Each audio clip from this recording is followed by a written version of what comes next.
Bonjour Jean-François Fiorina. Bonjour. Vous êtes directeur général adjoint de Grenoble, école de management. Les grandes écoles de commerce ont très largement ouvert leurs portes aux étudiants étrangers ces dernières années. Elles étaient assez attrayantes et ils sont venus.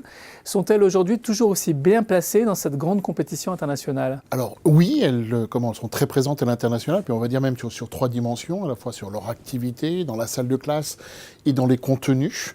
Et tout ça, je crois, est le fruit d'un long travail et la conséquence des accréditations, donc des classements. Et puis très tôt d'avoir pris conscience de la nécessité d'avoir dans des salles de classe des étudiants de différentes origines, parce que ça prépare nos étudiants, et puis également les entreprises françaises attendent des talents des différents pays pour leurs propres opérations dans ces mêmes pays.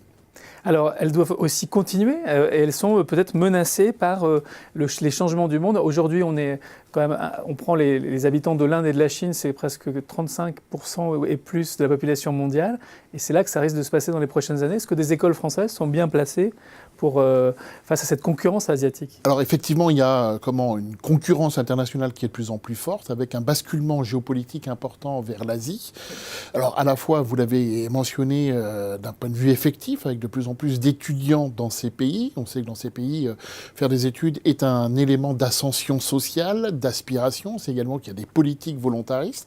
Et puis, il y a une forte demande de la part d'étudiants non asiatiques d'aller étudier en Asie, parce qu'on sait que c'est là où il y a de l'activité, c'est là où il y a des emplois, c'est là également que ça peut faire la différence dans la recherche d'emploi en Europe. Et donc, ce sont des pays ou des universités qui sont de plus en plus demandées et qui créent effectivement de nouvelles conditions de concurrence. Vous avez des nouveaux concurrents donc en Chine. Et puis alors, est-ce qu'ils ne risquent pas d'arriver un jour à Paris ?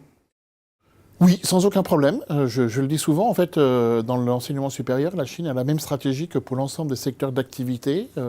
Généralement, ils ont une première phase où ils attirent des étrangers pour récupérer du savoir-faire. Puis progressivement, ils commencent à mettre en place des contraintes diverses et variées, qui se traduit en ce moment par l'obligation d'avoir des diplômes reconnus par l'État chinois.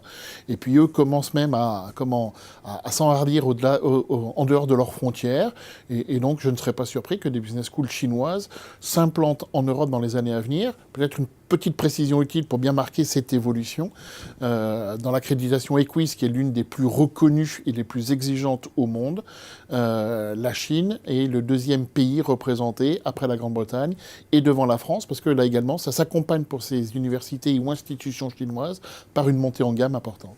Et donc ces établissements qui sont bien reconnus, bien accrédités, ils pourraient faire comme l'Université de Chicago, par exemple, qui a ouvert un campus à Paris, et on pourrait avoir des nouveaux concurrents qui arriveraient. Tout à fait, oui, avec peut-être au départ des modèles qui seraient de servir de base pour des summer schools, pour des cours ou quelques parcours, mais très très vite, ils peuvent monter en puissance, et c'est vrai que sans faire d'un scénario fiction, peut-être que dans les années à venir, le choix pour des étudiants sortant de classe prépa sera de se dire, est-ce que je vais à GEM, qui est une école internationale, ou est-ce que je vais dans une business school chinoise implantée à Paris, qui peut me permettre d'avoir une meilleure connaissance du système asiatique, avec éventuellement des semestres dans ces pays. Et alors le cas de la Chine est intéressant parce que c'est une stratégie d'internationalisation qui passe par les routes de la soie. Est-ce que ça vous crée aussi des opportunités à vous ? Oui, j'ai d'ailleurs consacré un post sur mon blog à ce sujet. C'est un méga projet. Ce projet va forcément s'accompagner d'actions d'enseignement supérieur. Je crois d'ailleurs qu'il y a une alliance de business school d'universités dans ce domaine.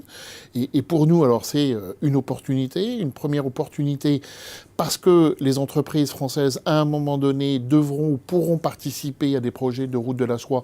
Et donc, il faudra que nos étudiants soient formés là-dessus et peut-être qu'on réfléchisse à des spécialisations dans ce domaine.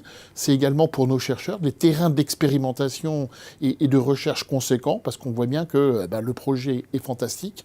Il y a des modèles qui se mettent en place. Il y a des réflexions éthiques qui se posent également en termes d'aide, de financement et autres.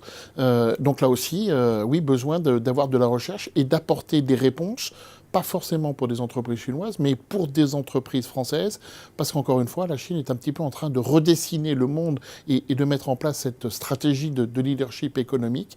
Et donc, clairement, pour nous, Business School, on ne peut pas passer au travers. Jean-François Fiorina, merci beaucoup d'être venu nous parler sur le plateau de Xerfi Canal de ces enjeux géopolitiques. Avec grand plaisir.